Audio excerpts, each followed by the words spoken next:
ബഹുമാന്യരെ, ഞാൻ എന്ന വനിത തന്നെ പ്രസിഡന്റ് ആയിരിക്കുന്ന ഈ പൊന്നാരിമംഗലം പഞ്ചായത്തിൽ സ്ത്രീകൾ ഏറ്റവും ഭയക്കുന്ന വീരന്മാരായ പട്ടാളക്കാർക്ക് ക്യാമ്പിന് സർക്കാർ സ്ഥലം വിട്ടുകൊടുത്തതിന്റെ ഉദ്ദേശശുദ്ധിയാണ് എനിക്ക് മനസ്സിലാകാത്തത്. പ്രിയമുള്ളവരെ,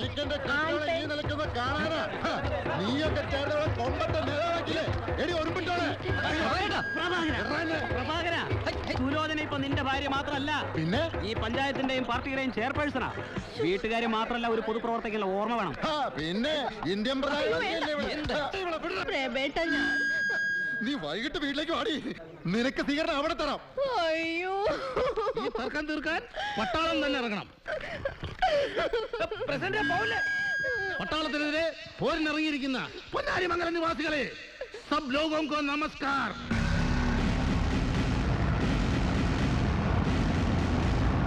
പട്ടാളം को क्या मुश्किल है?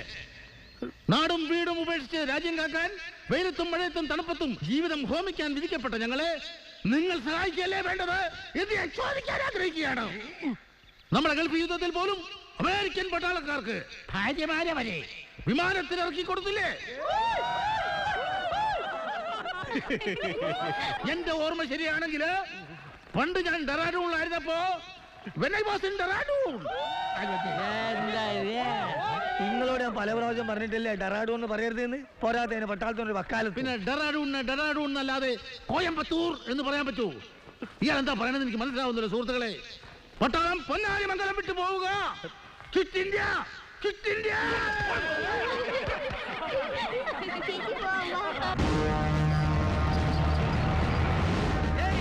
ജയ് പ്രിയങ്ക ഗാന്ധി.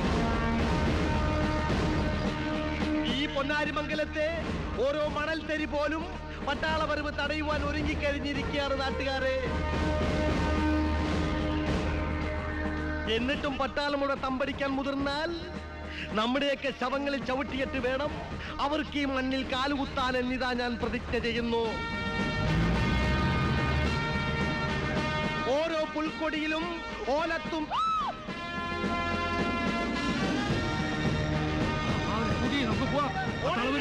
ആരും ഓടരുത്. ആരും ഓടരുത്.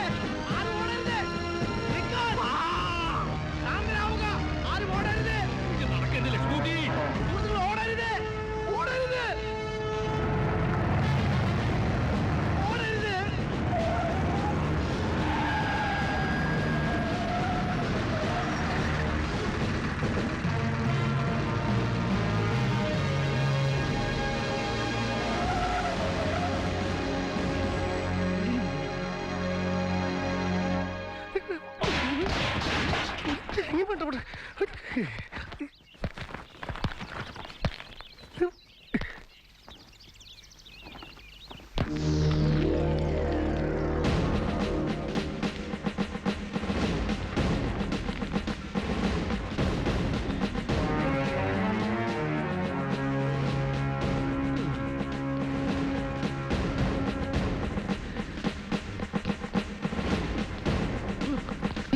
फौजी में था क्या?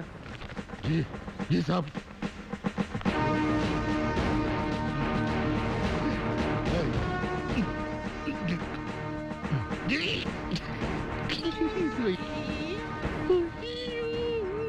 आप करें तो क्या? नीचे उतरो.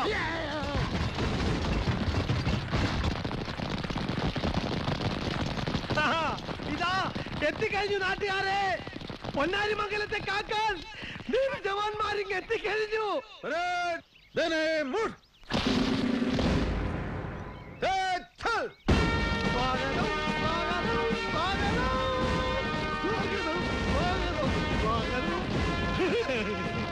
അനുമോദിക്കുക, ആശീർവദിക്കുക, പൂച്ചൊണ്ടുകൾ അർപ്പിക്കുക. അഭിവാദ്യങ്ങൾ, അഭിവാദ്യങ്ങൾ, പട്ടാളക്കാർക്ക് അഭിവാദ്യങ്ങൾ, അഭിവാദ്യങ്ങൾ.